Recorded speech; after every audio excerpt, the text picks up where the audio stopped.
Live and direct, you are tuned into the Bro Diallo Show, broadcasting straight out of the sanctuary hypocrisy that is the city of Chirac, state of Illinois. Today is, December 7th in the year of your Lord, 2018. Lord have his mercy.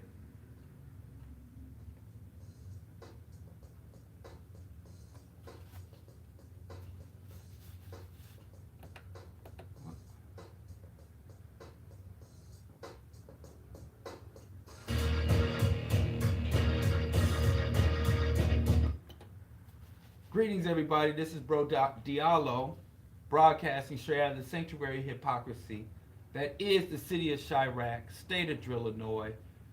I'm on Q4 Radio, AM 1680. If you are in the broadcast range of the city of Chicago, if you are beyond the scope, if you have escaped the belly of the beast known as the city of Chicago, then you can hear me on the TuneIn app, iTunes Radio, or on the Q4 website, www.que4.org, or even, I believe this, I haven't checked this in a while, you could probably catch me at the Q4 Facebook page. Again, QUE4 Radio, Q4 Studios, and you can listen live on the Facebook page. At least you used to be able to. Y'all probably know better than me. But because I just listen when I'm listening, when I'm not on the air, I listen at the website myself. That's my preferred. I don't get down with iTunes or TuneIn app like that. But some of y'all more tech savvy, some of y'all more with it than I am. But anyway, now that that's out of the way, let's jump in with both feet, because ain't nobody got time. Ain't nobody got time for nothing. But I want to say this. Let me start by saying this. I like I like when I experience a level of growth. Because they talk about old dogs and new tricks. So I like it when I'm able to say, hey, I have a newfound something. I've discovered something about myself that I didn't know. Keeps the show exciting, keeps you on the toes, keep your relationships fresh. So I found out something about myself. I found that I have a level of respect for Hillary Rodham Clinton. I have a newfound respect for Hillary Rodham Clinton. And I resent having that level of respect that I found for Hillary Rodham Clinton, because I don't like that woman. Like Trump, a nasty woman. That's one thing I agree with. See, I find common ground with almost anybody. Because when Trump said she's a nasty woman, I'm like, yeah, she is, but not for the reasons, not a good nasty woman, because there are some women that are the good kind of nasty. And y'all sisters can calm down. I'm not talking about y'all. I'm talking about the kind of nasty women that overthrow a country like Libya or Honduras, that can destabilize an entire region and have a leader, a complex leader, a compromised leader, but a leader nonetheless, sodomized with a knife on national TV. And she can laugh about it. She can come and say, we came, we saw, he died. So that's why I think she's a nasty woman. A horrible woman. A woman I would never, ever, ever, ever, ever vote for. Kind of woman that could at least try her damnedest to incarcerate my entire generation. Calling me a super predator when I'm just trying to get some cornflakes for the kitchen table. But I digress. We not here to talk about what's wrong with Hillary. I want an opportunity to talk about what's right with Hillary. Because I've been ducking the coverage of the George Herbert Walker fascist, mass murderer, international war criminal, accused, even suspected sexual abuser, sexual predator, George Herbert Walker Bush. I just got sick of everybody hooping and hollering, talking about how this mass murderer is such a great man, a good man, a statesman, a public servant, lifelong public servant. If you die with $1 billion in your bank account, you ain't no kind of servant, public or otherwise. But then, I still digress. Let me just get to the point, because I'm sick of talking about it. I'm making myself sick. I'm starting to hate myself. About the hashtag coon sellout. I'm about the new Negro self-expose myself. This is what I respect about Hillary. When she had to sit on that bench and Bill and Donald Trump and Melania walked in and the Clintons sat there and didn't say nothing to the president. Didn't look his way like, yo, don't come from me and I won't come from you. While the Obamas, on the other hand, were all up in his grill. Shaking, oh, hello, Mr. President. Oh, yeah, Lord, have a seat, Mrs. and Mr. President. And I'm like, respect due. Respect due. Yeah. Donald Trump. Donald Trump. Beat Donald Trump. You know what I'm saying? To hell with you. And I'm like, yeah, to hell with playing presidential. Because Hillary been so fake her whole life. She's a fake liberal, a fake progressive, a fake human being. I dare I say a fake feminist. Everything about her was fake, but her hatred for Trump was real and it was on display to the world. And I got so sick. I was just happy to see somebody keeping it 100 with all that mess. Because I just so sick of Michelle Obama. Slurping on and hugging up on and booed up with George W. Bush. And then they came out with pictures I didn't even know existed that I didn't want to see. She damn near twerking on Bush's daddy while he's in the wheelchair. She grinding up on him like Nicki Minaj did on Drake in that damn Anaconda video. Like, damn. And I don't like to speak like this. I thought I was over this. I thought that I had been evolved, that my toxicity had been reduced to levels where it didn't radiate and contaminate other people. But she made me find levels of toxicity I didn't know were still in me, Michelle Obama. Because I was like, yo, Obama, get your girl. You need to check your woman. Because, yo, and listen, let me tell you something. I'm going to tell y'all something. I think she's still in bed because we was up way past our bedtime. Me and the wife, we usually in bed by 6:45 p.m. We don't go to sleep. We ain't that old, but we lay in bed and play Words with Friends against each other for about 20, 30 minutes before we fall off to sleep. But Chris Marshall, China Fox, yeah, I'm using their whole names. They had us up past midnight. That's what you get when you associate with young folks. They ain't got no behaviors. I knew a Guyanese girl that used to say that. You got no behaviors. That means bad behavior. But anyway, what was I talking about? Oh, yeah. Michelle Obama. I understand and I can sympathize with Obama because my wife, and like I said, she's probably still dead asleep, so I could talk about her business, even though she tries to tell me to keep her name out my mouth when I'm on the air, but she's asleep. She has a serious fetish for old black men. Everywhere we go, every town we move to, wherever we find ourselves, she'll find herself 3 to 5 elderly black men to adopt. And she fawns over them. She just likes and the older the better. Ain't nothing I could do about it. What I look like throwing hands with some 85-year-old dude. And so I didn't know this. When I first started dating her, we used to go to Professor William Mackey's study group. Mackey's to the 3. And that was when I first found out my wife had a fetish for elderly black men. And she was all over Mackey. Can I bring you some food? Let me help you here. Whatever you need, Professor Mackey. And I'm like, oh, this is peculiar. So I understand I feel your pain. Let me talk like your homie Bill Clinton. I feel your pain, Barack Obama. Because I have a wife, she has a particular fondness for elderly black men. I don't know what it is, but in some ways it's good. I think it's a noble, the nurturing aspect that she has, but in another way it's bad because if it ever goes too far, what can I do? I can't throw hands with a geriatric dude. So I understand it. I understand it. Obama, what would the world say if he ran up while Michelle Obama was twerking on George Bush in his wheelchair and flipped over the wheelchair? That I'm the bad guy. So I understand that dilemma, but at the very least, if you can't check her boyfriends, at least the one thing I'm proud of, that my wife don't have no elderly fetish for no elderly mass murdering racist, Clarence Thomas appointing fascist. She likes like Dale Jones.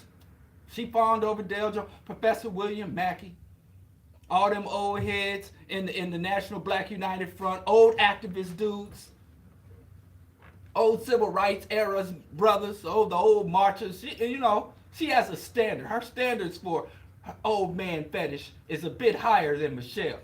When Michelle goes low and rub up on elderly geriatric war criminals, my wife goes high. So I'll allow it. I can tolerate it. So I'm just saying, Michelle, if you must, hustle old men and old white men in particular, if you got to shake them down for candies, at least find ones that ain't got blood on their hands, ones that have not spent their entire life extracting wealth from black people, black nations, and trying to throw as many black people as they possibly can in jail. You're a traitor, Michelle. Stop it. And Michelle won't listen to me. So maybe we can shame Obama. Brothers, I think if we got together, we got to have an intervention. Because he's causing my toxicity to rise. I'm starting to think thoughts that I haven't thought, feel feelings I haven't felt in decades. I'm like, yo, you better get your girl. I ain't have to say those words, get your girl, and I don't remember. Since I was doing the WAP in the Cabbage Patch at a house party. That was way back when.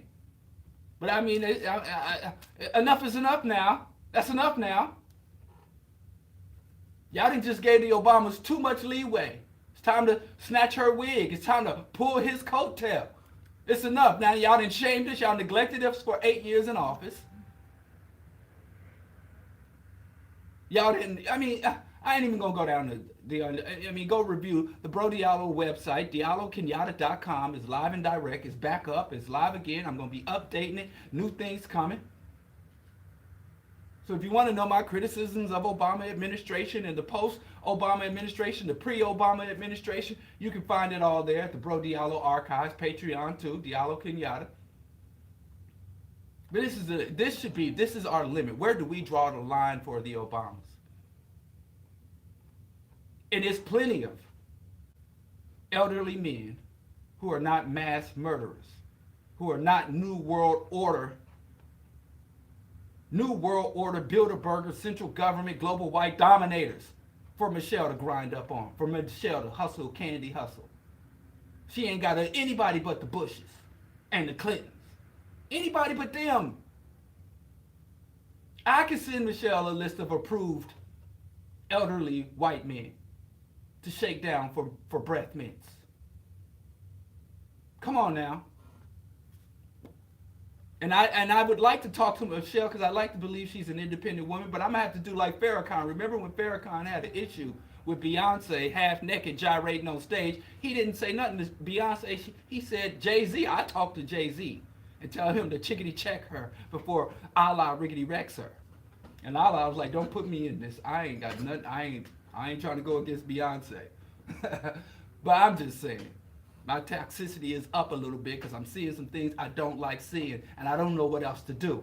So when I feel absolutely hapless and helpless. But anyway, mad respect to Hillary Clinton, because Hillary Clinton stood her ground on that particular issue. That's the only time I saw Hillary keep it real. And believe, Trump, she's like, I'm not speaking to Trump. I ain't got no words, no thoughts. I ain't even gonna smile out. I'm not gonna acknowledge that orange fascist. And I'm like, right on.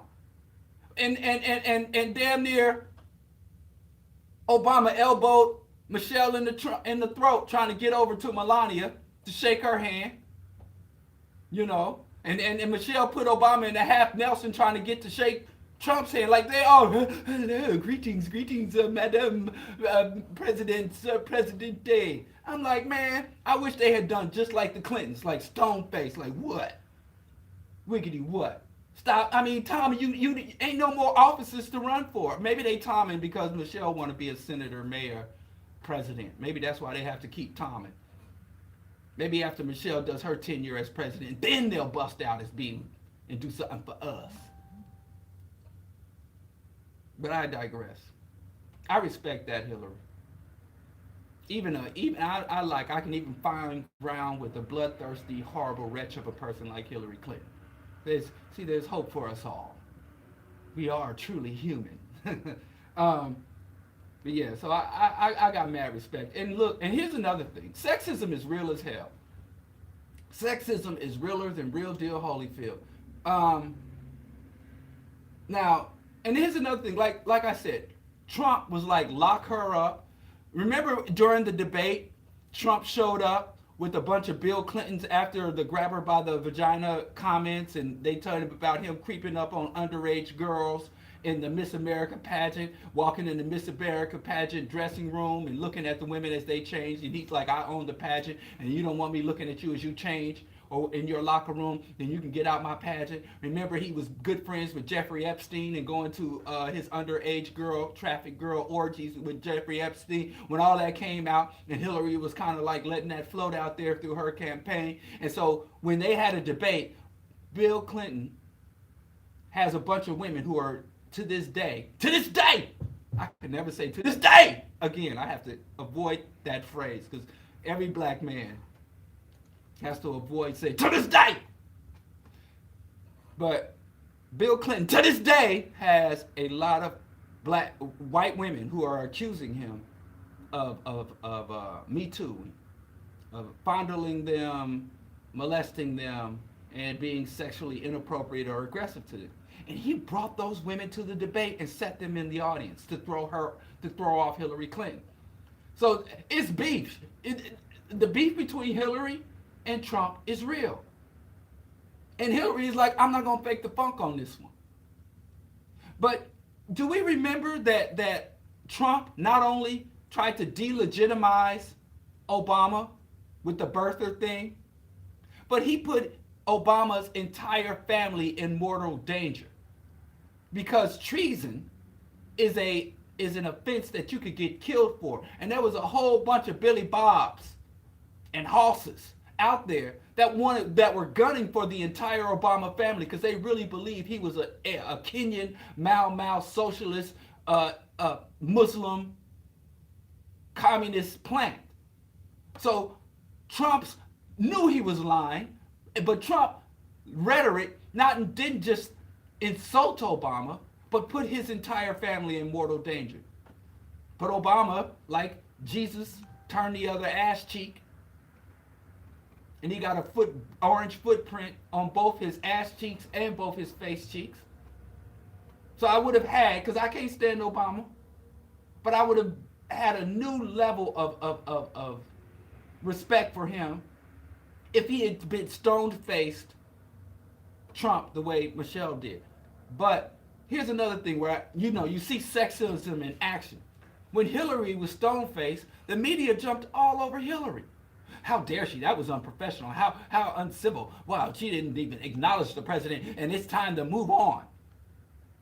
And I see Trump, nobody said anything about what a scumbag Trump was. So a woman could be literally attacked, her whole family, her whole existence under attack. And I think that didn't have nothing to do. That's a woman. Even racist, imperialist, genocidal women are not exempt from sexism. Because when men have a rivalry, they don't expect men to be civil. But when a woman has a real legitimate enemy in the political arena, she's still expected to act civil. you know. So I got to call it when I say it's a lot of complex emotions. I don't like the sexism of the situation, but I don't like the victim. When you have an unsympathetic victim, you still got to call out the injustice. I'm not about to put on one of those pink silly hats. I'm not about the hashtag. I'm just calling it so when we see it, we still got to acknowledge it. You don't ever want to overlook injustice because, what did Dr. Kang say? Dr. Kang said an injustice anywhere is a threat to justice everywhere. But let's move on. I'm sick of talking about this. I just got to call. I'm so sick of all this Bush stuff. They ain't even delivering mail today because of Herbert Walker. But let's keep going on this Trump a little bit. Coal. Remember Trump ran, and his strongest base of support was amongst the what they call Appalachian coal country. In the Appalachian Mountains and the Appalachian Trail and the Appalachian Valley. Old Confederate America. They said that coal production and coal usage and coal consumption is at the lowest level since 1979 and dropping. And I don't know if I could say this on the AM radio. I know the feds is listening. But I mean, Trump voters just continually every day get F'd in the A. F'd in the A. And by F'd in the A, I mean failings in their assertions. See that? Clean. I'm slick, boy. I'm slick. And so, natural gas and fracking has essentially displaced coal. And so, Trump ran on bringing back coal jobs, bringing back the coal industry. He deregulated the industry. And the reason he said he deregulated the industry was so that the coal companies could create more jobs. But now they're finding that Trump's deregulation, which is going to expose me, you, our children, our offspring for generation to more, not only direct, immediate pollution, but more harmful climate change. He said he deregulated the industry so that people could get jobs, but the deregulation has only increased the profits of the companies, but it have not brought more jobs to the coal industry. But Trump voters, white folks, I'm finding all this common ground. Call me Diallo Luther King, because I'm bringing everybody together. I come together with the Clintons in where we agree with. And now I'm coming together to show y'all that black Obama voters are as dumb as white Trump voters. And I don't know whether to say Trump is Obama-ing white people, or do I say that Obama trumped black people? And even though he's failing in his promises, he's failing to live up to his campaign promises to his core constituency, they still love him anyway. And I have to correct myself. So that's the unity. So idiotic, pimped out voters. We got idiotic black pimped out voters. We got idiotic racist redneck Appalachian pimped out voters. Y'all should have a picnic. Y'all should come together. Hope and change and MAGA. Have the hope for the change in MAGA. The hope and change idiots who didn't even when the right was on the wall, refused to accept what was really right before their eyes, and the MAGA idiots. I don't know what y'all could do with that, but that's common ground. Both of y'all get played, pimped, sucker fools. I don't know what y'all could do with that, but like I said, I'm a uniter. I find the points of unity between divergent groups, and it's up from y'all to take that gift and go from there. I am Diallo Luther King. Moving on a little further, not too far. I'm not moving that far on. I got to speak on this. Trump finally said, now I want to take credit for this, because I talked about the objectivism, the fundamental ideology of the neocons, this Ayn Randian worldview, that when I die, the world dies with me. Now I can say more about that, but I don't want to go too deep down the rabbit hole. But Trump was interviewed about the deficit, and they said your tax cut, the U.S., the American trade deficit and overall debt amounts to about $21 trillion in total, an obscene amount of money. And you know how they like to talk about money in high amounts so that you can imagine they were like $21 trillion. You could, if and you take each of those dollars and stack them end to end, you can loop around the moon. You can go from the earth to the sun and back again and double loop the moon. Like it's so much money, you have to measure it in distances in outer space. It's just an insurmountable debt. And so then they said in this year alone, in 2018 alone, one of the highest years of debt accumulation in deficits of $1.3 trillion. And they were like Trump, and they throwing numbers at Trump. So I know Trump was starting to doze. He's not a numbers guy. He's a big thinker. So Trump said, listen, you said yourself, because the guy has said, this debt is projected in the year. They said like in the year 2025, it's projected that the debt will finally reach a level of insurmountability where there's no coming back. And Trump was like, and they were like, and if your tax cuts stand, that's the end of the U.S. economy. And Trump literally said, let me say, read verbatim, I won't be here when it blows up. I won't be here when it blows up. So that's another big giant middle finger. That's another big giant stinky, and you know what his middle finger is. Smell my middle finger. Smell my middle finger. From Trump to all of you people who, and remember, here's the bigger tragedy. Trump is a Republican. And the Republican Party is the party of fiscal responsibility. It's the party of conservatism. Conserve means to hold in, keep back, slow down. So the Conservative Party are spending like drunken sailors on a holiday, or whatever that saying.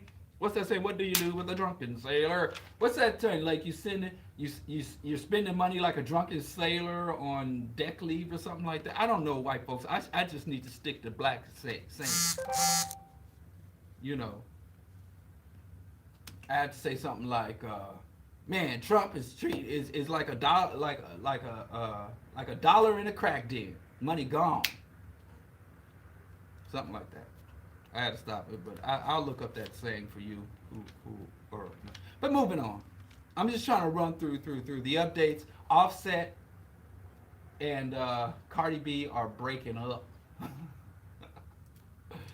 And the woman that he was planning on having a threesome with, a scheduled threesome, a scheduled threesome that, by the time you got to go through logistics to have your threesome, man, you're just doing too much. But the scheduled threesome, and the woman who was part of that scheduled threesome gave a tearful apology for wrecking a home. I don't even know why I'm bringing this up. I really have no commentary about it. It's just that, who was it? Somebody said by the time, I don't know. I would credit, but somebody has said, if you're referring to your marriage as breaking up, then you were never really married. That's a very childish way to do it. But this is what I wanted to say. I think that in this new era, rappers have figured out that being a celebrity is more fruitful than being an MC, an artist, a recording artist. So it's like they're using the music in order to become a tabloid fodder, right? So if you're in the tabloids and it's just like these Hollywood starlets having many, like Elizabeth Taylor, having many husbands and these breakups and these high profile marriages and all of that. Where, because, we don't know. Remember MC Lyte? We didn't know nothing about, I'm pretty sure she had her ups and downs. We didn't know nothing about MC Lyte until they put out an album. And then who else? Salt and Pepper. We didn't know much. We knew one of them, Pepper, was with Tretch for a hot minute. And Roxanne Shante, she went through a lot of strife. We didn't know nothing about it. We just really didn't know about the lives of especially female MCs and mostly male MCs. We knew about their persona. We didn't know much about what was going on after Ice Cube got done telling all those fantastic lies about being a gangster and being from Compton on stage. When he got off stage, we really didn't know nothing about him until their next album dropped and they were back on the tour and promoting. But now we know they're tabloid followers. You didn't see rappers in the National Enquirer and stuff. They was on Yo magazine. Who remembers Yo magazine and Rap Sheet magazine? So times they are changing. Rappers are not just recording artists. They are now tabloid father pop celebrities. And I also think that also has a certain level of yet another coffin, another nail in the coffin of the ultimate eventual death of hip hop. So that'd be that. I ain't saying you don't go through nothing, but I mean the way they make it public. One final thing before I get to end time prophecies and ecocide. And like I said, if I say some things I didn't have to say, Chris and China had us up way past our bedtime. Because I had an intervention because China Fox was talking about she was going to buy a PlayStation. So I was trying to explain to her the virtues and joys of being an Xbox owner. You know, and a black Xbox. So because she really had issues with Stephon Clark. And like here I am, Diallo Luther King, Stephon Clark loved black Xboxes. And I told, China, she can get a black Xbox. And again, finding points of unity. When I show you your connection with your enemy, then you can move forward with that. Man, I'm Diallo Kenyatta King. Diallo Luther King. Yeah, I'm feeling good about this. I'm going to start doing positivity and uplifting nonsense instead of this unpleasant realities. But the thing is, I don't know. No, let me not say that. I want to send a shout out, and this is sincere. I am not joking like my pretend admiration of Hillary Rodham Clinton. This is a sincere shout out, and I don't give a damn. And this is a good segue into the main topic of the day. I want to give a shout out to the Satanic Temple of Chicago. And I started following, just a couple of days ago, I started following the Satanic Temple of Chicago on Instagram. And I might even go in for a satanic ritual. My only problem with it is, I just don't suspect there'll be a lot of black people there. And I've worked hard all my life. I've had to fight. All my life I had to fight. I never won. I don't have any of those, I was the only black stories. I don't have none of them stories. I don't have any of those stories. I know so many good black people. I respect, homie. I ain't tearing you down. I was the only black person in my school. I was the only black person at my job. Growing up, I have no only black experiences. I stay huddled up with black people.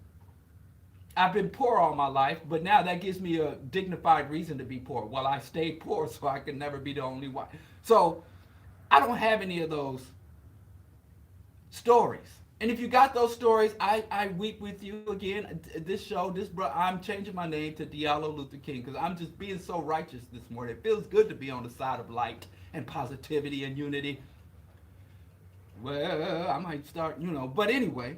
I don't have any of those stories in my life. There was never a time. If we're going to school, I lived in a black neighborhood. I went to predominantly black schools. I moved in predominantly black spaces.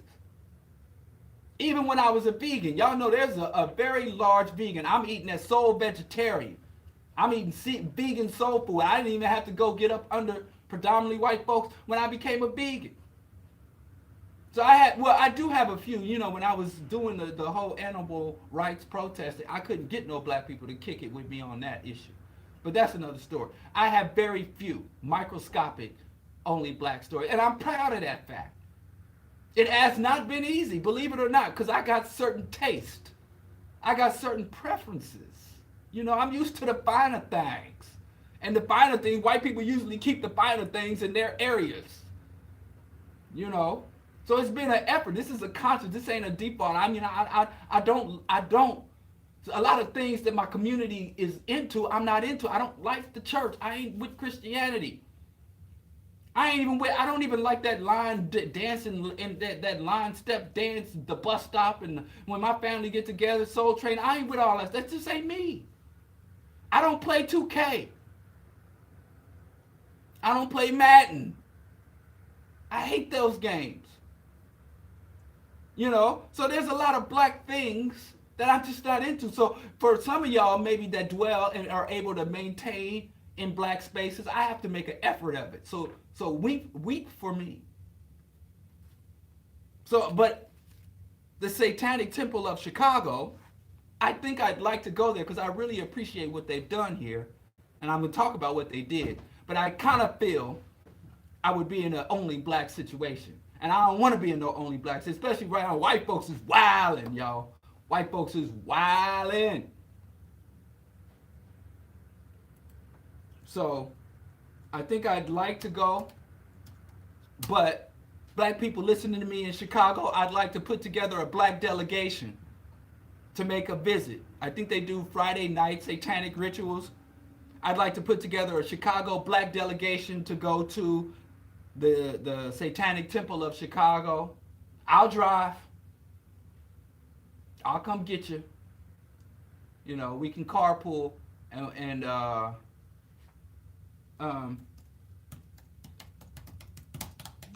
let's do it.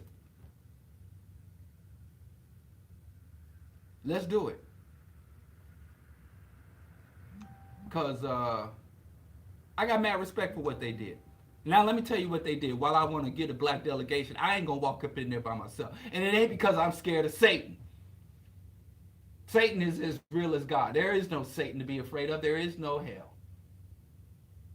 And if there was truly a God, and if there was truly a Satan, I think most definitely I would be a Satanist for real, if they were real. Because Satan didn't make hell. God made hell. Satan didn't come up with all that nonsense. God is the real villain. He's the real monster. It's like one of those horror movies where the guy that's supposed to be fighting the monster is the damn monster. And the monster, like Frankenstein, remember everybody thought Frankenstein was the monster, and it turned out Dr. Frankenstein. The movie was Frankenstein's monster. Dr. Frankenstein is the monster, not Frankenstein's monster. Frankenstein made the monster and didn't give the monster what he needed to be fully human, to integrate to society. You remember they talked about Frankenstein had a huge head. He went and got all these big ass non-matching body parts. He could have took his time and shot for better body parts. Frankenstein didn't have to have a big ass head and all that weird stuff. He could have got some sensible matching body parts. But anyway, that's what God and Satan is. It was God. It's alive. It's alive. God literally made Lucifer. And everybody's scared of Satan. When everybody's scared of Frankenstein, well, I'd be scared as hell of the doctor of Frankenstein. He went to school. He should know better. He got a good education. He's a doctor. He should have known better. And even if you kill Frankenstein and you leave Dr. Frankenstein around, and it's not really the monster's name ain't Frankenstein. They called the monster Frankenstein's with the, what's that? Is that apostrophe? The possessive. They write, it's a possessive. The Frankenstein's monster. So they should call Satan Yahweh's monster. And if you take out the monster and you leave the creator, then the creator can go make more. And what did Frankenstein do? He went and made the bride of Frankenstein. Then ripped her body up. Go read the book. Forget the movies. He made Frankenstein. Frankenstein's like, I'm alone in the world, man. Can you make me something? That's the story of God. God, he was like, look, yo, I don't know why I'm getting into this, but I got a little time. Anyway, he made Frankenstein a woman and say, so you won't be alone in the world. And he was like, you make me this woman and I'm going to go somewhere and just be done with it. Then he made her, and then he looked at her and was like, I don't like this chick, and ripped her body up. Just like God did. And I'm sure Satan was like, yo, you made me. I'm up in heaven. It's been 1 trillion freaking years, God. There are no women up here. And I don't even know what a woman is because you never made one. But It just don't feel right up here. You telling us men we can't mess around with each other? That's an abomination to you. So we can't mess with each other, and we ain't got nothing else to mess with. Remember when Satan enacted his revolt, 25% of the other angels. Now I said it was 50% of the heavenly host in the war in heaven.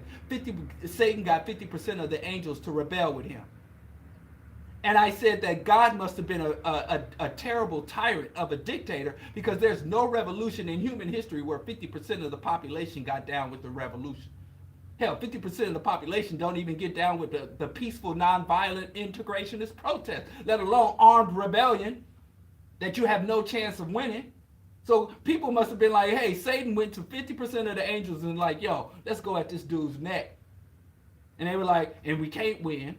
He could finish us with a blink. In fact, he already knows about this meeting because he knew this war was going to happen. He already knows the outcome. He's omnipresent, omnipotent, all-knowing, all-seeing, all everywhere.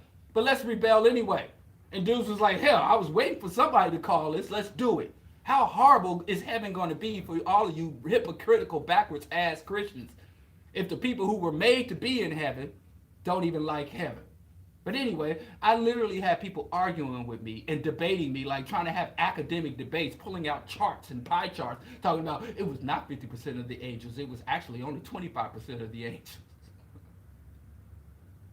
Like really trying to have a real debate about this stuff. But anyway, even if it was 25, there's never been a revolution or uprising, armed rebellion that was able to garner 25% of active participation of the population. So even God was a worse dictator than any other dictator or monarch or tyrant that people rose up to overthrow. That's a pretty bad record, God. Chickadee check yourself. But anyway, I'm doing all this jawbone, and I ain't even got to the point. In the Chicago, the state capital in Springfield in Chicago, Illinois, they have a Christmas tree and a menorah.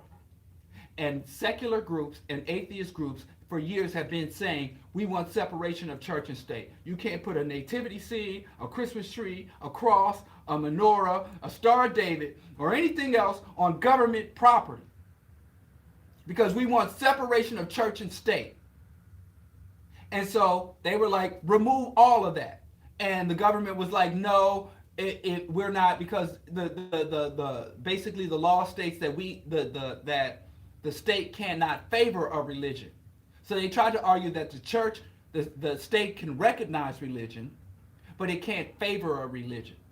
So because we have a menorah and a Christmas tree, that means we're not selecting or favoring any religion over another, because we have every religion here. And to white people, the only two legitimate religions are Judeo and Christian. And so the Satanic Church was like, step aside, atheists. Step aside, secularist. I got this. So they were like, okay, since you recognize our religion, the Satanic Temple is an official church. Tax exempt everything. We're an official church. We have rituals, we have dogma, we even have the Satanic Bible. So we want to put a monument right in between the Christmas tree and the menorah, or is it menorah. We're going to put a satanic, heretical shrine. And so then they force the state legislators to stand by their hypocritical lying-ass statements about the church, about the state not being open to all faiths. And they tried to fight it, and they couldn't. So right now, the state of Illinois has a 4-foot-tall satanic shrine erected at the state capitol, and it will not go down until the damn Christmas tree and in fact, I support. I mean, look at the body counts. Look at the body. It wasn't Satan. Look at the body counts. How many people Satan killed in the Bible? 3 or 4? Look how many people. And here's one more thing. You look at the story of Job. I think Satan versus God is like Democrat versus Republican. Because God had supposedly cast down Satan. But if you look at the story of Job, it was like literally Satan was just It said in the Bible, like Satan was just roaming around, kicking it, hanging out. And he was like, yo, God, your boy Joe, I wanna do a little rager. Let's run game on this fool. And God was like, yeah, let's do it. Screw him. So they kick it. They make wagers on us. They're not real enemies. They just, it's a divide and conquer thing. So anyway, I'm glad the satanic statue is there. And I want it to stay there until the menorah and the Christmas tree and all other elements of people's faith. I respect people's faith. Even if I became the ruler of the world, whatever you want to believe in, I follow the Malcolm X standard. Keep your religion in your house, keep it in your closet, keep it to your damn self. Don't bring it out. I say treat your religion like you treat your genitalia. Only share it with people that you have given you consent. But when you're out in public, don't nobody want to see that. But whatever, when you're in your specific spaces, you can whip it out and wave it around, dance around, and do whatever you want. Go into convulsions and shake it. Whatever you want to do with your genitalia, your religion, knock yourself out in defined spaces that respect other people's right to not have to deal with your business. I think that's a fair deal. That's my only deal. That's the deal I want to make. But anyway, shout out to the Satanic Temple. I'm glad they did that. So y'all want to have everywhere I have to be exposed to Christian nonsense. I would like to see satanic nonsense right next to it. So we're going to keep it real. We're going to keep it fair. You want to play like this? And it's called the snaketivity. They call this satanic monument. So all y'all people who believe in God, right now at your state capital in Illinois, there is a satanic monument there, whatever that means to you. But if you don't like it there, go get all your Christian crap out of the government, and then you won't have to deal with satanic crap in the government. But moving on. I also said I was going to talk about the actual world order, New World Order, what the New World Order really meant, as opposed to what all this nonsense about Illuminati and UN troops coming in through Mexico to overthrow the American government. All the nonsense people say when the New World Order is actually not that exciting, but it is very damaging. But I'm just going to put a little asterisk by that because I want to move on to talk about the actual topic, because it's 8:50 on the dot. You're listening to Q4 Radio, AM 1680. You can find Q4 Radio on the TuneIn app, iTunes Radio, and at q4.org. And that's Q, the number 4, QUE, the number 4.org. I wanted to talk about this end times thing because I'm seeing something very disturbing.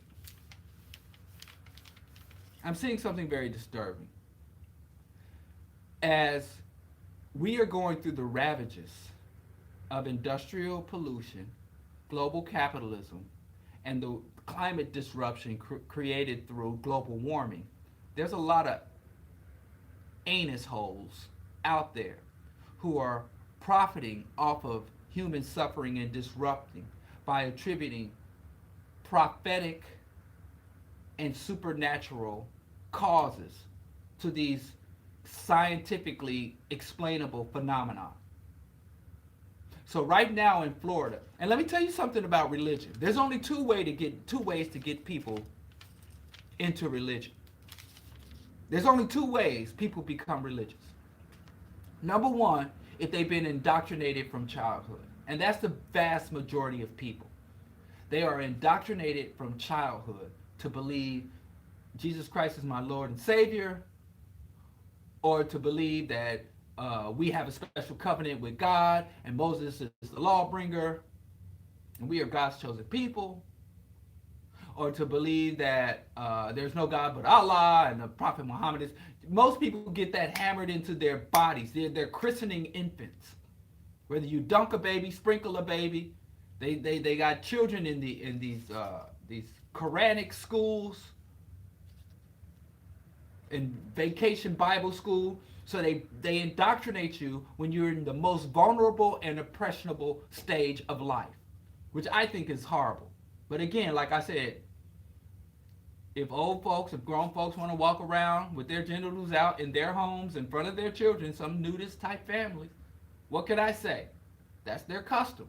If you want to do that.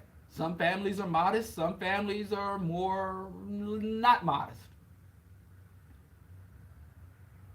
You know, like there's nothing inherently wrong with the human body and human genitals, but like they're private, they're personal. There's nothing inherently bad, but you can do bad things with genitals, but you can do good things with genitals too. Like I said, if you treat your religion like your genitals, the world would be a better place. But I continue to digress. But the other way, like the vast majority, 99.9%, maybe fewer, I haven't, these aren't exact numbers. It just makes me feel good to be able to say such high percentages. Like I'm really, but anyway, the other way is to capture people when they've gone through severe instability. Well, there's three statuses. They call it debility, dependency, and dread. So when people have had their agency, their ability to impact and affect the world has been taken away from them, or they've lost it through their own misbehavior. Dependency, severe dependency, meaning that, you know, your life or your well-being is at the whim of something outside yourself, completely outside your control. Or dread. There's an ongoing or potential horrible phenomenon that you can't affect or going through one. When people have debility, dependency, or severe dread, they are very susceptible to religious awakening. And why is that? Because when people, they found through studies on the mind, the not just the morphology of the brain, because you know the way you think changes how your brain is shaped. Certain behaviors, consuming certain products, drugs, or foods, certain engaging things that you do like reading or not ever reading, changes literally the morphology, the shape of your brain. It causes it to expand or shrink, causes it to smooth over or get more textured. It's the craziest thing. And they found out, they thought this only happened in young people, but they found out that it can happen well into your 80s. As long as you have the capacity to learn or unlearn, you have the capacity to shape your brain. And also the biochemical balance, the electrical synapses in your brain, the chemical makeup of your brain, all change. And they found that when people are in a state of severe debility, dependency, or dread, their body, the shape and biochemistry of their brain reverts to that of a childhood, or what they call the lymphatic brain or the reptilian brain. It becomes a more instinctive, reactionary brain and a less rational brain. So if you can get to traumatize people, oh, I was on drugs till I found the Lord. My husband left me and I found the Lord. I was in a severe accident and I found the Lord. I was homeless and I found the Lord. So when people are in a severe state of stress, they become susceptible to religious indoctrination. Because when people are in a state of fight or flight, when their body is rushed with stress hormones or adrenaline, their rational brain begins to shut down and their reactionary, lymphatic, evolutionary, reptilian brain kicks in, fight or flight. I'm going to fight the devil and I'm going to fly to the Lord. So those are the only ways to make people religious. And many of the religious elite, not the rank and file members, but the people who pimp y'all, have figured this out. Most high-ranking religious leaders don't believe none of that stuff. Because if they believed it, then they wouldn't be able to rise. T.D. Jakes in no way can believe the teachings of Jesus Christ, nor could Joel Osteen, because their very lifestyles, their very fundamental behaviors contradicted. But they're willing to. They're degenerate enough to pimp people's delusions. And so in a time of climate change, in a time of global warming, there are going to be a lot of not only expansion of existing religions, more people running to Islam, more people running to Christianity, more people running to Judaism, more people running to Hinduism, and more people running to Buddhism. Those are the so-called world religions. There's going to be a lot of cults, end of the world, last days, end time cults that are offshoots of the world religions or some kind of bastardization of the world religions. And even there will be a resurgence of people adhering to what are called indigenous or traditional or animist religion. There'll be more people going to sweat lodges, more people erecting shrines, consulting the oracles or the Ifa. There's going to be a grand religious awakening as the world burns. As we succumb to toxic overload from all the damn pollutions. As we have massive famine from crop failures and more warfare and conflict because of climate refugees and people fleeing political instability and environmental destabilization. There are going to be more and more people that go from rational thinking and rational relationships with the world to this fanciful thing of God or goddesses. And don't think just because you got a goddess, that means, because there were times where, the Romans had goddesses. And they were just as, the Roman people were as brutal, ethnocentric, murderous, imperialist as the male god. So there's this mythology among many spiritualists that think that if we could get female gods back in the mix. Now, if I was forced at gunpoint to pick a god, I think I'd prefer to, if I'm going to bow down and get down on my knees before anything, I would prefer a goddess. I'd rather be down on my knees, bumping my head on the floor for a goddess than a god. That's just my personal preference. That's my religious preference. If I'm going to get down on my knees in order to please a deity, I would prefer that to be a female deity. But again, that's me. I'm not trying to evangelize you. That's my preference in faith. But anyway, and that is a very dangerous thing. So at a time when humanity, more than any other time in human existence, faced this, a true threat to our existence, a true extinction level events, where we have all the tools we need to save ourselves, all the evidence, research, and instruments to save ourselves, we fall more and more to fantasy thinking, irrational thinking, delusional thinking, disproven, unfounded thinking. What should I even call that, if that could be called thinking? So that is a true tragedy. That when you become religious, depending, the depth of your religiosity is inversely proportional to your willingness and ability to engage in rational thought and action. And that's why you got a lot of halfway Christians, halfway Muslims, halfway Jews that will give a little lip service. I just go to the church service because that's my tradition, that's my culture. But if you try to truly be biblical, if you try to truly follow everything in the Bible, the Quran, or the Torah, you could. It's impossible. It's absurd.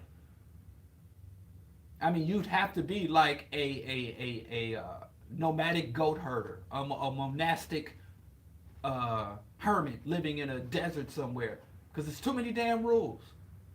Stupid rules that don't make sense. There are a lot of good rules that make sense, like traffic laws. They make sense somewhat. But the rules in the Bible just don't even serve nothing or nobody. Praying 5 times a day facing the east, what the hell does that do?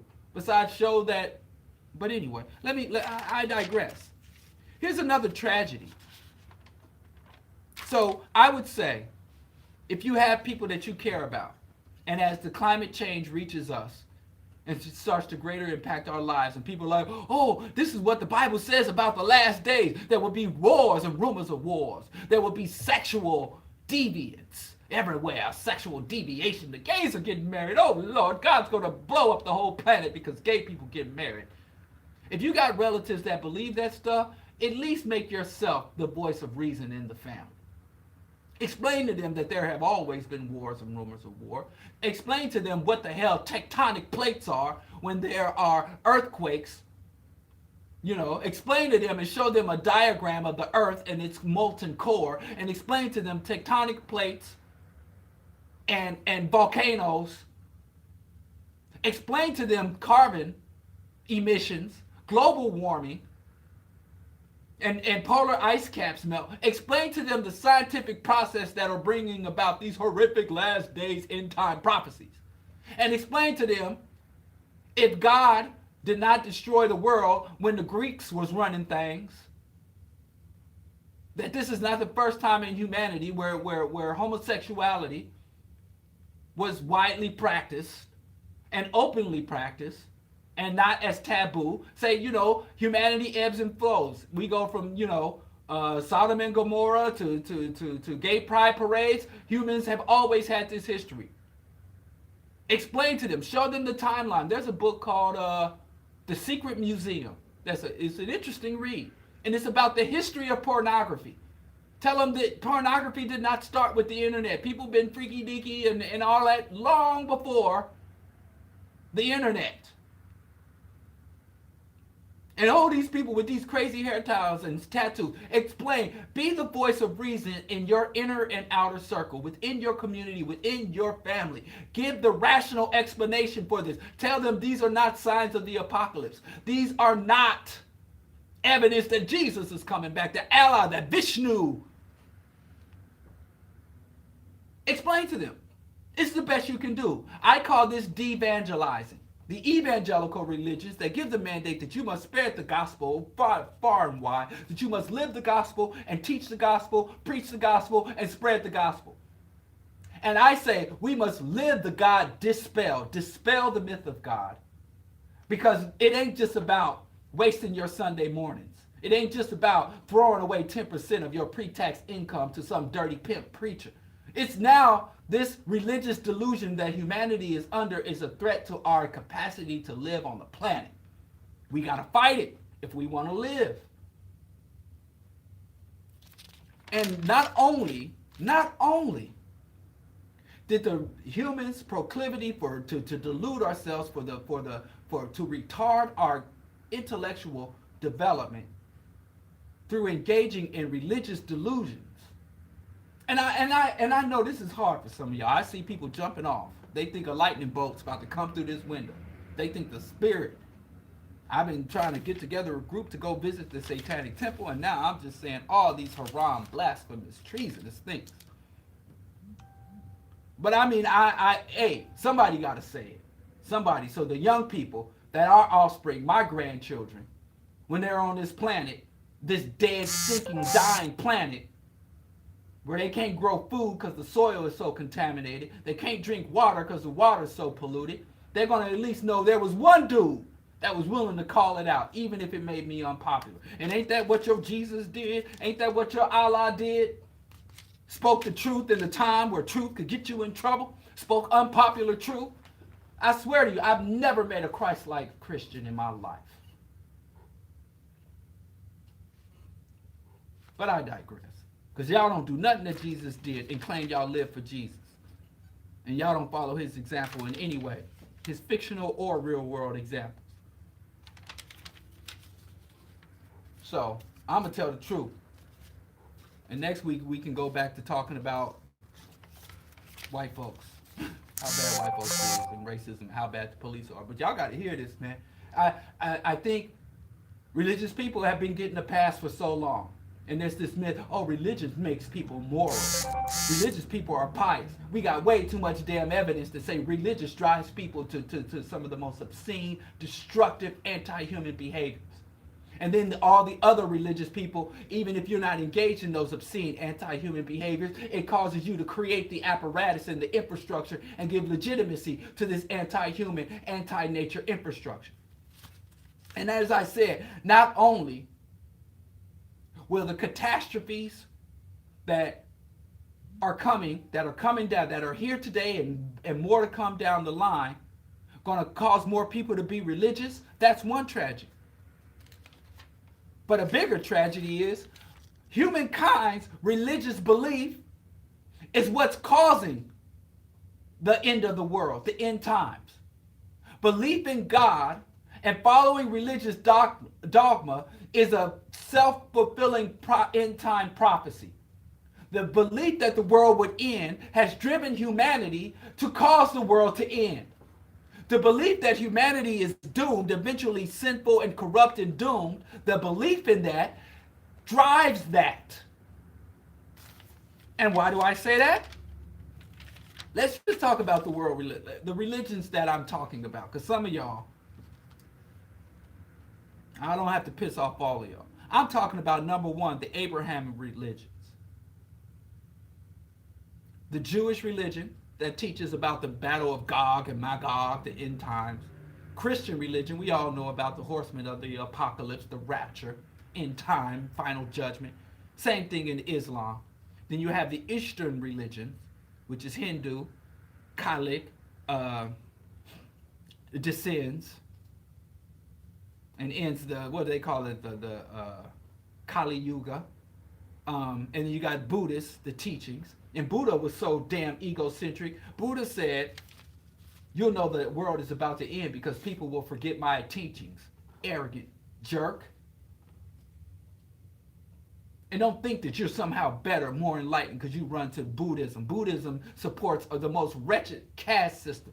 You notice the Buddhist countries are the countries that have the most widespread child prostitution because of their belief in reincarnation and karmatic destiny. It is a toxic, horrible religion. And a lot of y'all black people think y'all so hip with all these weird symbols on your wall, burning this funny smelling stuff, hitting on gongs. You're a part of an imperialist, genocidal religion if you follow Buddhism and Hinduism, just like if you, so, you know, converting from Christianity to Islam. I mean, you done went from one pot to the skillet. You still on the stove. You ain't escaping nothing by getting Hindu and Hindi tattoos and putting those little dots on your forehead. You still part of a anti-human, sexist, genocidal, anti-life belief system. And I'm not saying this for any other reason, but the historical record, the documented record demonstrates this. There are Hindus committing genocide in the name of their gods, many gods. There are Buddhists committing and killing off Muslims. There are Muslims destroying Buddhist shrines. And none of them blame us. And nobody act holy. But what did Voltaire say? If you can get people to believe absurdities, you can get them to commit atrocities. And every single major atrocity on the planet Earth is grounded in absurd belief systems. Rationality is inherently moral. Evolution leans towards cooperation, humane treatment, morality, just behavior. Science. So when I'm talking about the world religions, the apocalyptic religions, I'm not talking about Ifa or the Kemetic tree of life or the animist religions of the native people, the aboriginal people, the Dogon, astral theology. I'm talking about these main ones. But I start to believe that since humans have been so world contaminated by the systems and institutions of global white domination, the ideas of the so-called Enlightenment, Western materialism, even when we engage in our non-Western, non-Eastern, non-world religions, we approach them in the same way with the same sick mentality. So I don't think these indigenous belief systems are going to really save us.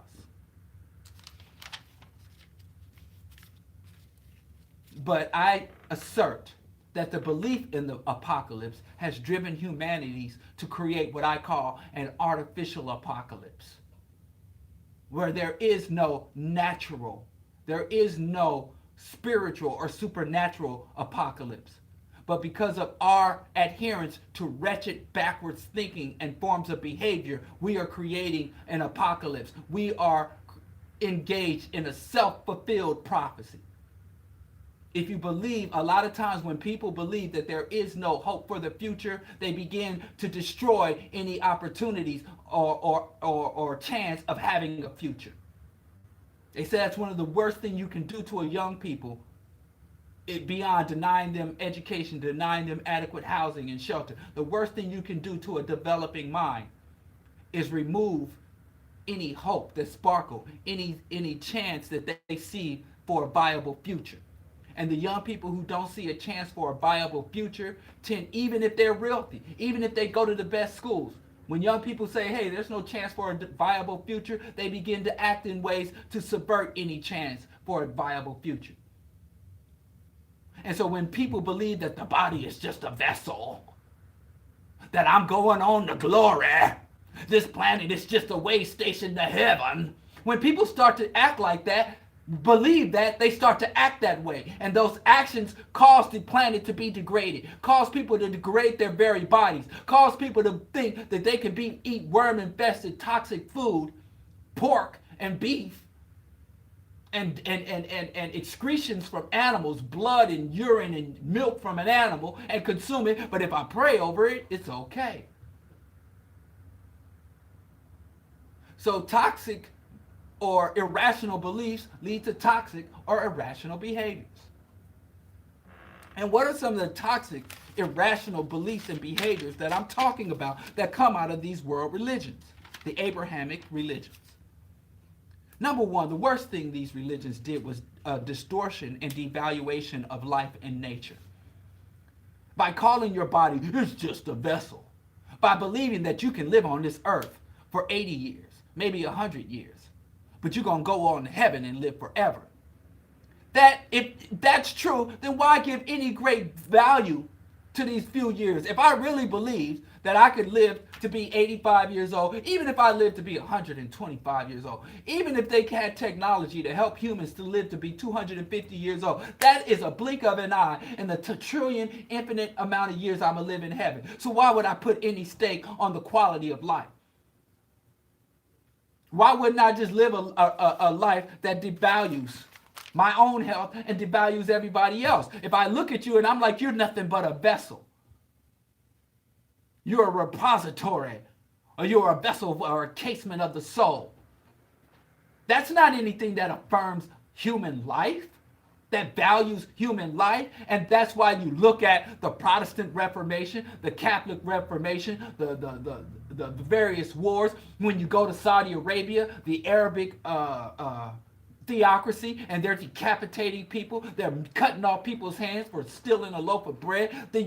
All people that adhere, the closer they adhere to the religious ideology and dogma, the more they devalue human life. It's just a way station. And they devalue nature. Man has dominion over all things that crawl, all things that swim, all things that fly. These things are nothing more. They're not autonomous creatures. They're not valuable ecosystems. They are here for my dominion. And the Bible, the Quran, the Torah teach that the earth is cursed. God cursed the land because Eve ate the apple. God cursed the land. So if the land is cursed, who cares if I dump nuclear waste? Who cares if I clear cut a forest for short-term gain? Who cares? I ain't got to leave a planet for the next 7 generations. I don't care about my great-great-grandchildren. What's more valuable than me giving my grandchildren fresh water, making sure they got clean air? I got to give them the word of the Lord. I got to make sure my children are anointed in Christ. I got to make sure my children know that there is no God but Allah, and Muhammad is his last prophet. I got to, because that's better. Like, well, no, I think I'd like some fresh air to breathe, some fertile soil to grow in, some clean water to drink. What do you care about all that for? Drink the contaminated water. Eat the overly processed food that instead of being grown in the soil, it was grown in a factory somewhere. Automated vertical garden somewhere. No real sunlight or no real soil ever touched this food. Because you're only going to be here, 150 years? Who cares? You're going to live 1 trillion years in heaven. You're going to live 1,000,000,000 times, 1,000,000,000 years and at the foot of God. So what difference does it make the quality of the environment you live in here? This is just a waste station and your body's just a vessel. That is one of the most toxic and, dare I say, demonic, backwards ways of thinking and evaluating. Not all religions have this. Buddhism does, Hinduism does, Catholicism does, Christianity does, and Islam have this sick mentality that leads people to behave in such a way to devalue nature and devalue life itself on earth. How the hell you live your whole life preparing for the afterlife? If people understood that there was no afterlife, there would be much more value placed on their own lives and the lives of everybody else. The flesh is sinful. That's a sick mentality. Oh, the sins of the flesh. Everything we want. God creates this Bible, this Quran, this Torah, that has everything we into is wrong. And got us doing all this weird stuff that don't amount to a hill of beans. Got us erecting shrines, dousing them in water, and setting them on fire. You could have been growing food. You could have been playing with the babies and having a good time. Instead of doing all this religious nonsense that's for nothing. That amounts to nothing. And then you take the true creators of life, women,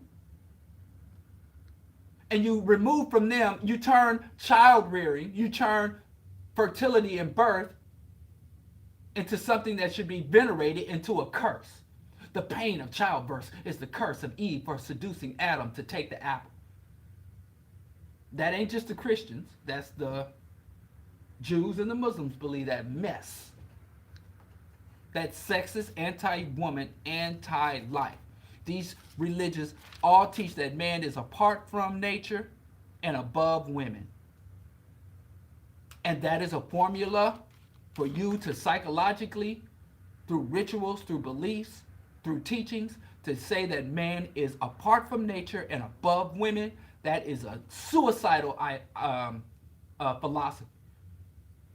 And you got to respect people's horrible, genocidal, suicidal religious beliefs because people believe that. Now, I'm telling you, I ain't having no tolerance for it. I'm not going to run up in your house, and I'm not going to run up in your tabernacle or your masjid. I'm not going to run up in y'all spaces. But if you bring that stuff to me in the political arena, in the common social arena, if you throw your genitals on the table, I'm going to critique your genitals. I'm going to say, man, your stuff it's crusty, it smells funny, and it's misshapen. And I didn't have to, if you don't want to hear my critique of it, keep your pants zipped up. You don't want to hear me call out your religion, don't come to my secular or worldly meetings with your prayers. Because I'm going to call it out. And I'm not calling it out for my own personal reason. I'm calling it out because it's a threat to the survivability of all living things.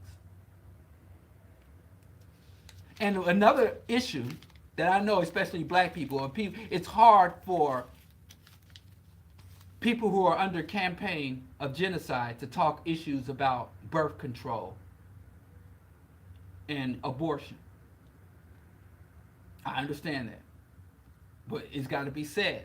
Another horrible, wretched thing that is embedded in the dogma of all of these Western faiths that cause a self-fulfilling prophecy of human extinction is the mandate to multiply, to be fruitful and multiply. It causes us to devalue women who don't reproduce. It causes us to be more predatory in our relationships with produce. Instead of being able to have humane relations, we're looking at women as living, walking incubators. We want to deny them the right to determine when, how, and whether or not to reproduce, because your reproduction is not something you choose because it's what you want to do. It's something that is mandated by God.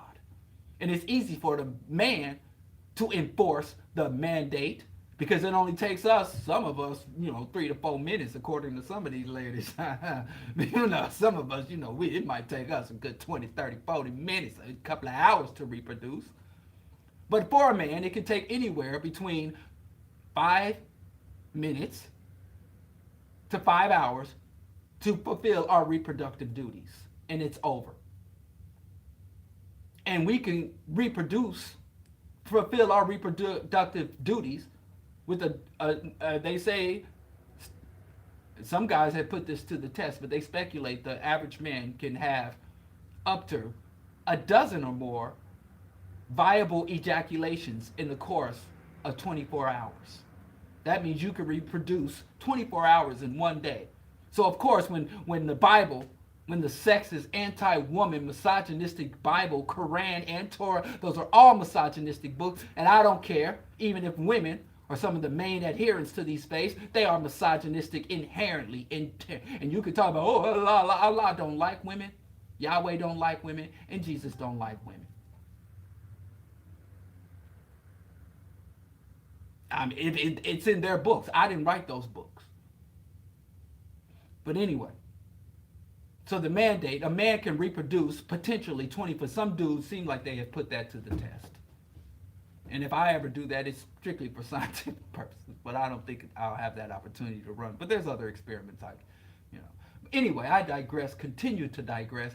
So it's real easy for the man to be like, well, God wants us to be fruitful and multiply, because it's relatively easy for us to reproduce. Our role in the reproductive process is, like I said, 5 minutes or less. Some of these sisters, they get rude. I don't know. They say in 1 minute.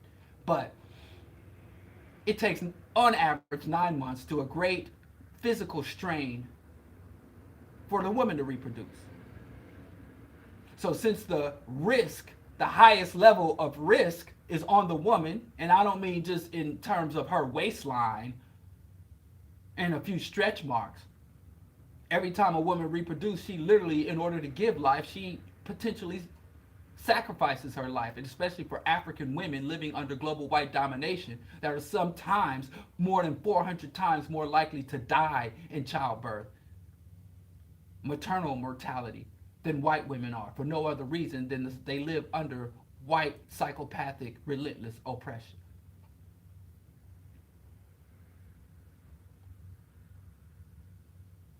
And so that is another. The psychopathic religions. So all of these things that I've just listed play a central role in man's willingness, humanity's willingness. Oh, let me be more specific. White men,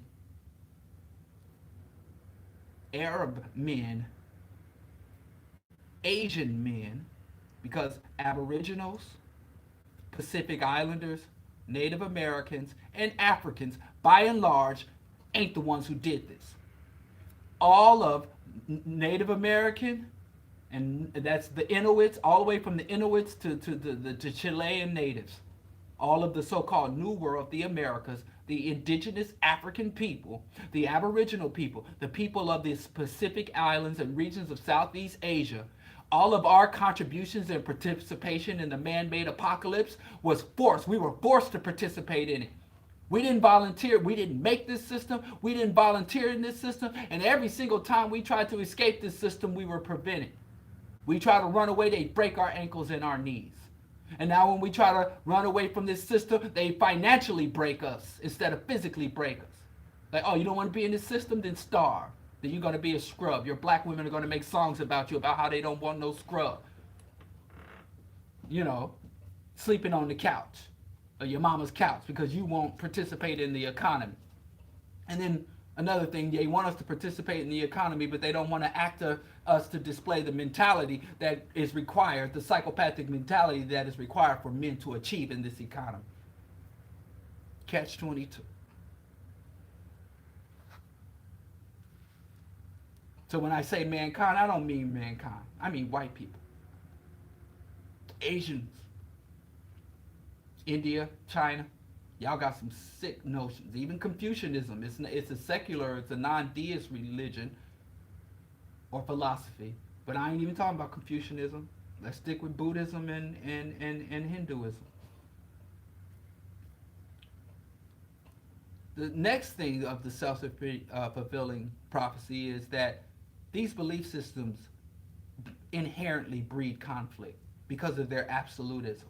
This is what it is. You can't question God, you can't examine God, you can't reform God, even though, like I said, the non-believing leaders who pimp the delusional believers do that all the time.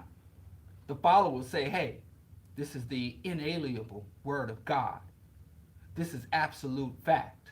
This cannot be questioned. This cannot be tested. This cannot be examined. And you'll notice people with those absolutist thoughts that I know what's right and that it cannot be questioned or challenged or deviated from. And everybody that disagrees with me is demonic. Everybody that disagrees with me is going to face eternal torment. Everybody that disagrees with me should be burned at the stake, should be decapitated. It always levels up. See me? I can tell you, look, I don't know everything. There's a lot I don't know. And I'm discovering. And I'm more than willing to change my position, my views, my conclusion based on evidence.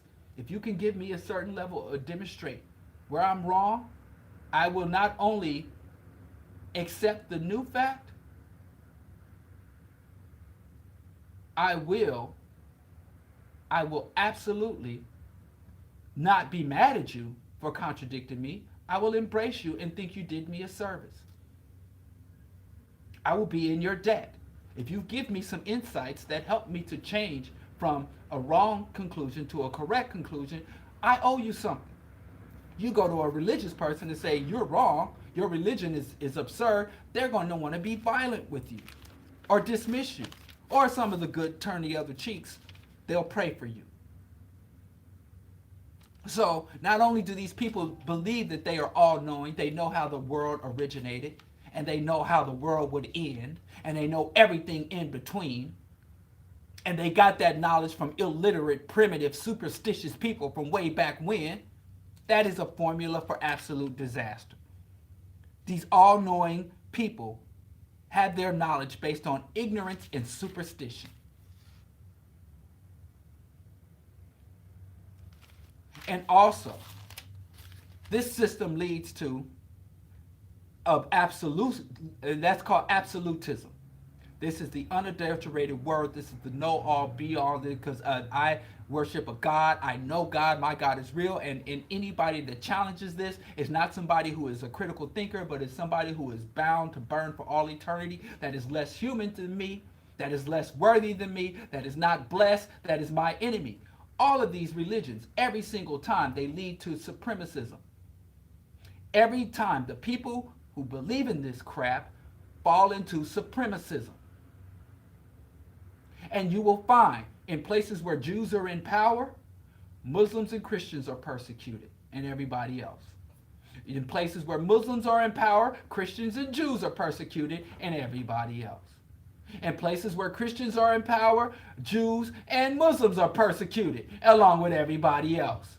There's never been a time where any of these religious factions who are supposed to serve not just an all-knowing, all-powerful God that has all the wisdom in the universe, but those same very people have never created a system of justice. I don't care if it's the Holy Roman Empire, Christendom, America, the state of Saudi Arabia, the Sudan, Islamic, or the Caliphate, or the state of Israel, or the historical state of Judea. Whenever religious people, the worst form of government, worse than monarchy, worse than the capitalist empire, is a theocracy.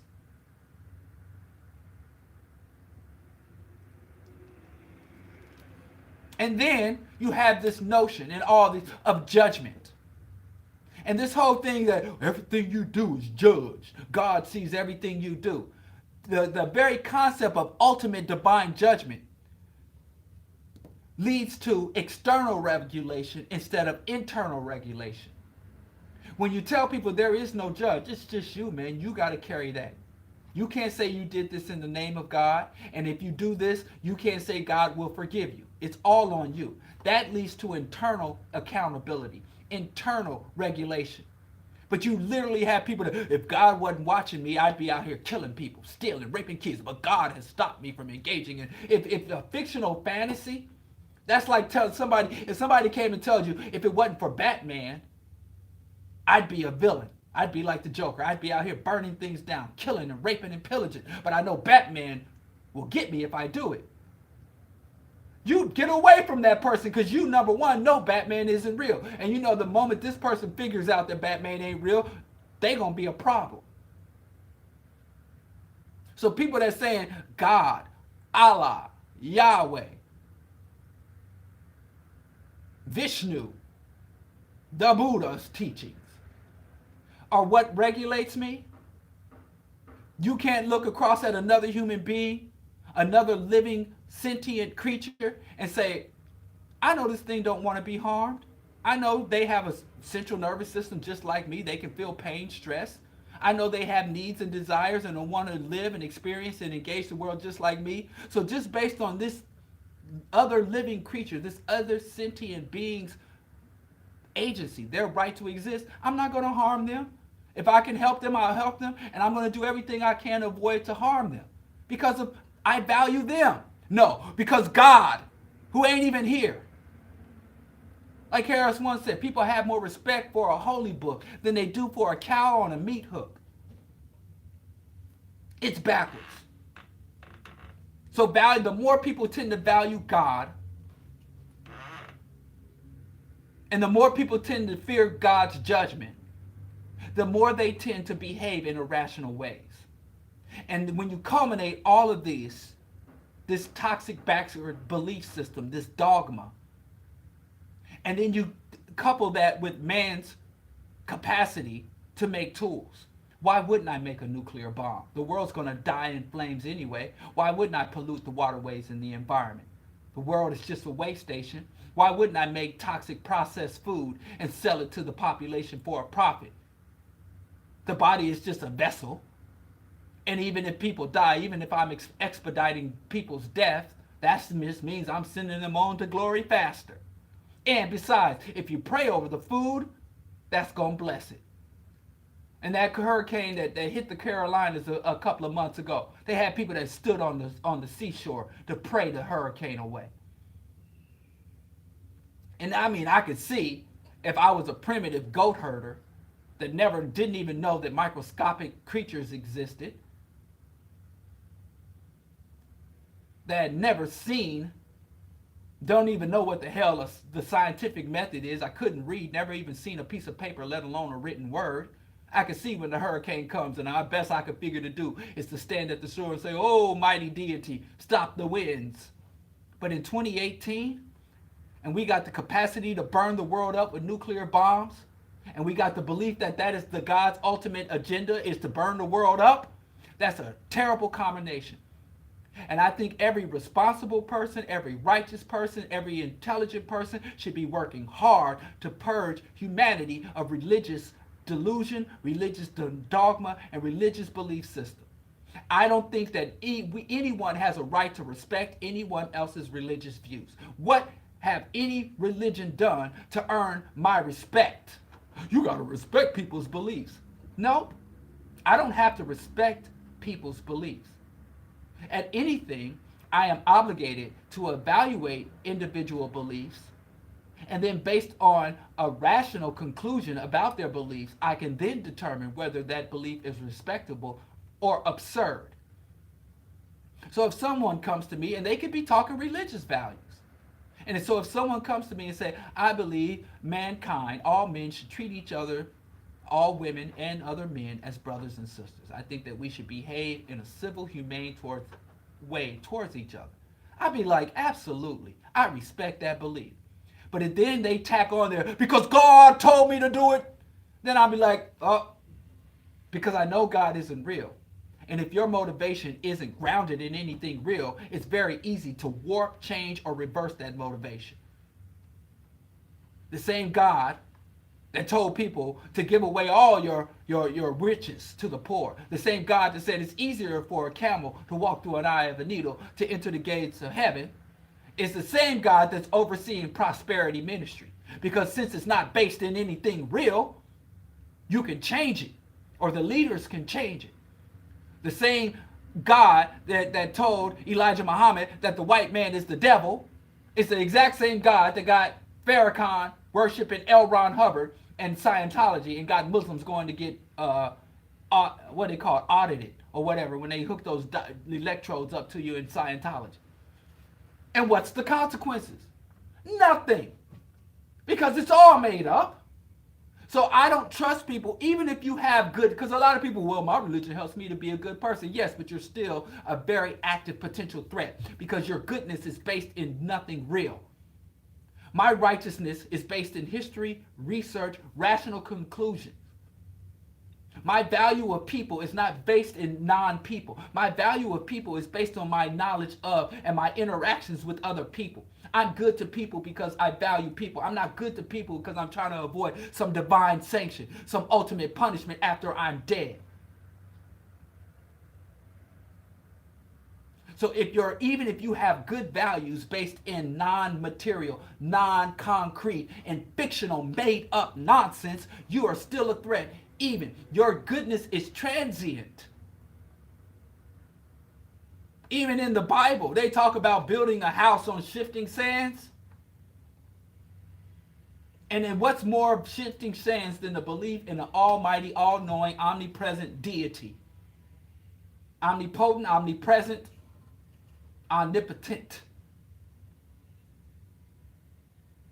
So even the good stuff that comes out, well, the Bible, the church gives us money to keep our lights on. Why not just give the money to each other and bypass the church? Why we got to filter it through the church? If God can't turn my lights on and I got to wait on God, God puts it on your heart to do.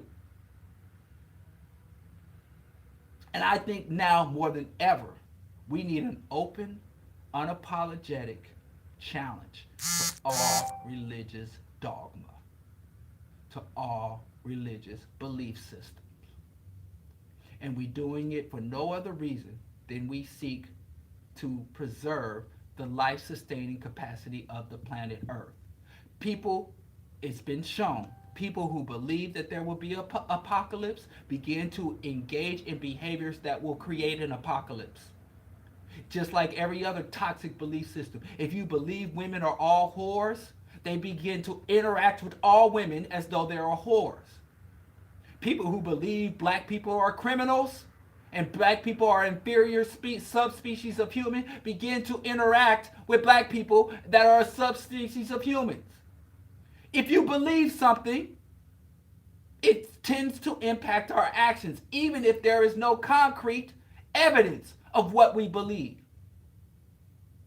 So if your belief is detached from evidence, if your belief is detached from material reality, then your belief is an inherently threatening belief, even if on the surface it is a positive belief. And even if your belief is that you don't harm other people, it becomes a detriment to you. If you are believe I'm a pacifist, God wants me to be nonviolent in a world full of hostile entities all around you, and you're not going to put your dukes up to defend yourself, you're not going to buy yourself a little pistol or pick up a bat or something to defend yourself, then you'll be standing there like Dr. Martin Luther King, praying after that you got three little children in your house and your wife in the house, and a white racist comes to bomb your house and you ain't done nothing wrong to them, and instead of going to put your foot in their behind, you there praying. You got Coretta Scott King after the black community, after they bombed Dr. King's house. Black men showed up with rifles and shotguns and surrounded his house.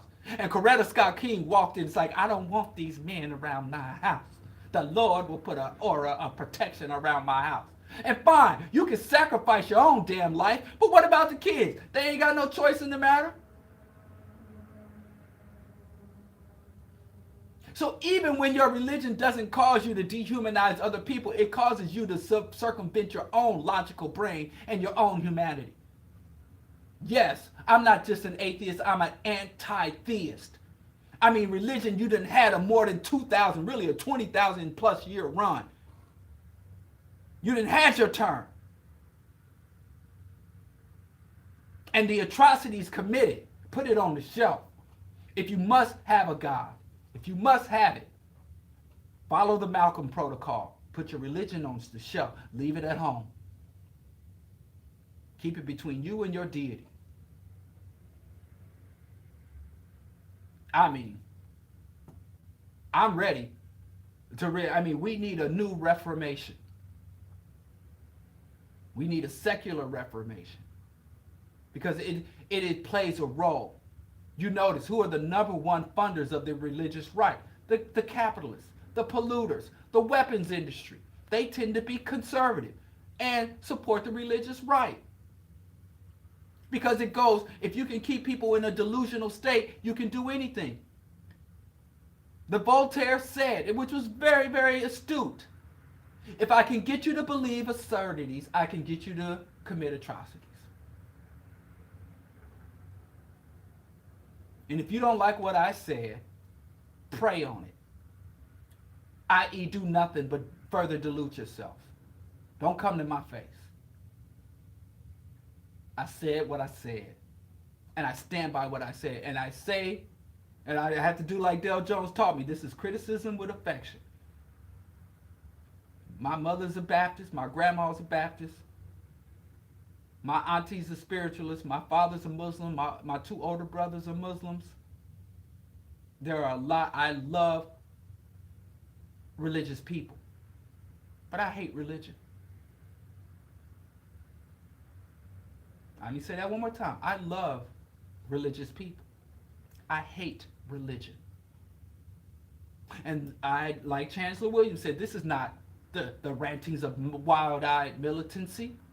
This conclusion that I have come to is based on a sober evaluation of both history and contemporary facts and reality. It is hate that religion fought for and earned.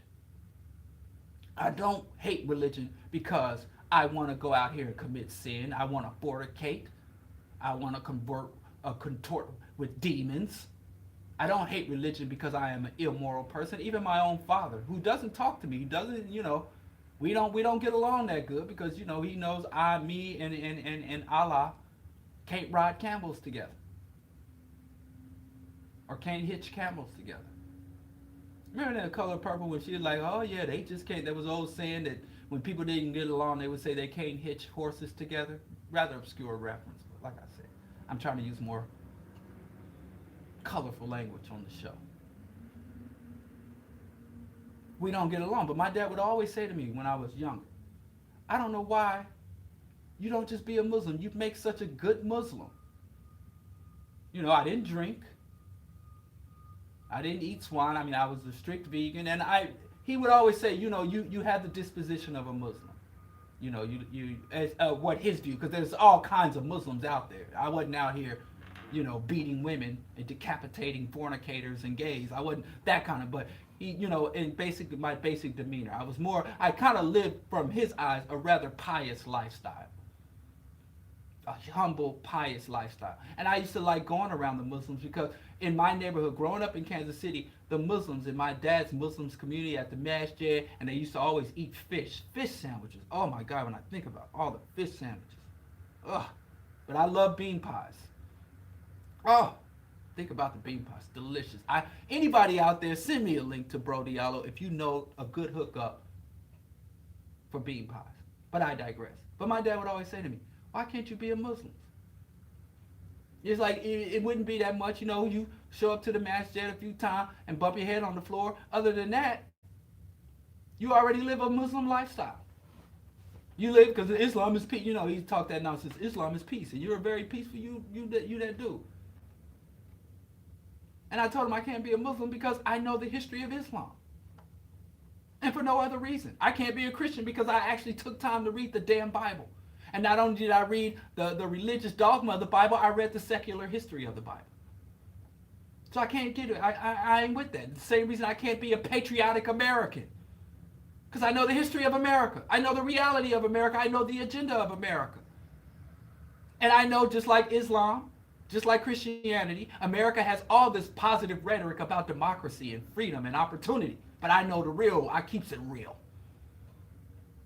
And if me keeping it real goes wrong, I don't want to be right in this respect, in this context. Okay, we at 9:45.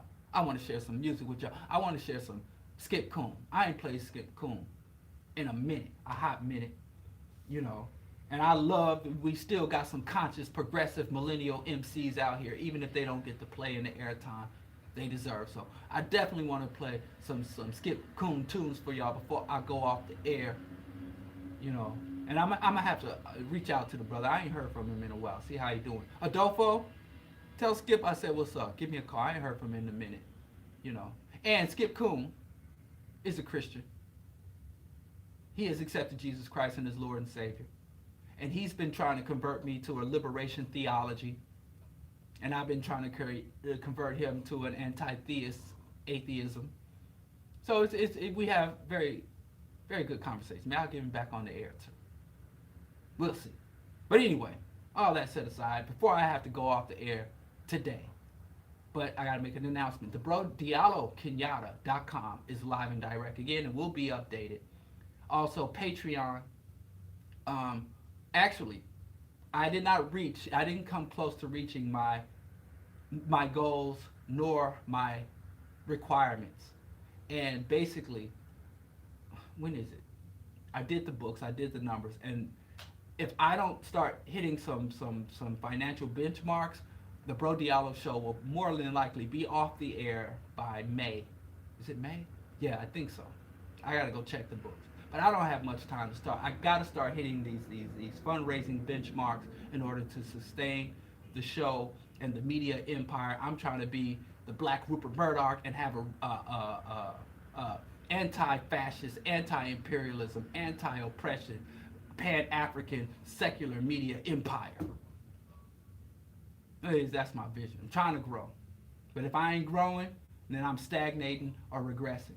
So please go to the Patreon if you can make a one-time donation, whatever you can kick in. If you don't have the funds, which I can relate to that, we're here. We're out of eye.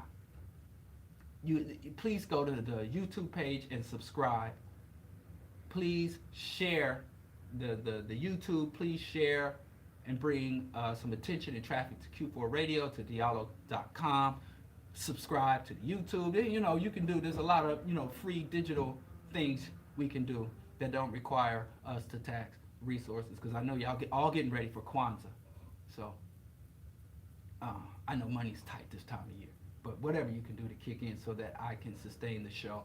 I really don't have the means to subsidize the show as long as I have, so I do need more public support. But anyway, let's get back to now that that's been said. I have to say it, and I don't like to have to say it, but if I want to endure and be around for the long haul, I got to take these times to make these asks. And I so appreciate people who do respond and do the things from sharing and subscribing all the way up to making contributions. Shout out to y'all. I definitely appreciate y'all, and I wouldn't made it this far without y'all. So anyway, we're gonna get into some music again. Q4.com, AM 1680, TuneIn app, and iTunes Radio, and DialloKenyatta.com, which was down for a while, but we got it up, and we're gonna try to maintain it and strain it. And this is some Skip Coon. Like I said, I haven't heard this in a while. I don't think I've played it in quite some time, so I definitely wanted to share this. So while we listen to this, Sunday we're gonna have Sunday Q&A, and then I'll be back live and direct on Wednesday. And on Wednesday, I'm going to talk about what the New World Order actually is, as opposed to what they told us, what they want us to believe. So I'm going to tell the specifics of what the New World Order is and the specific actions we need to subvert and counter the New World Order. And it ain't what you think it is. Bro Diallo Show, Q4 Radio.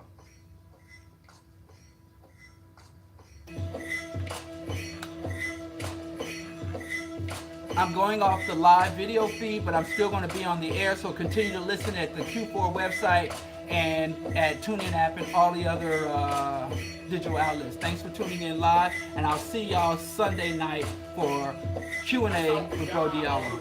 Peace. Oh, that's Black Power.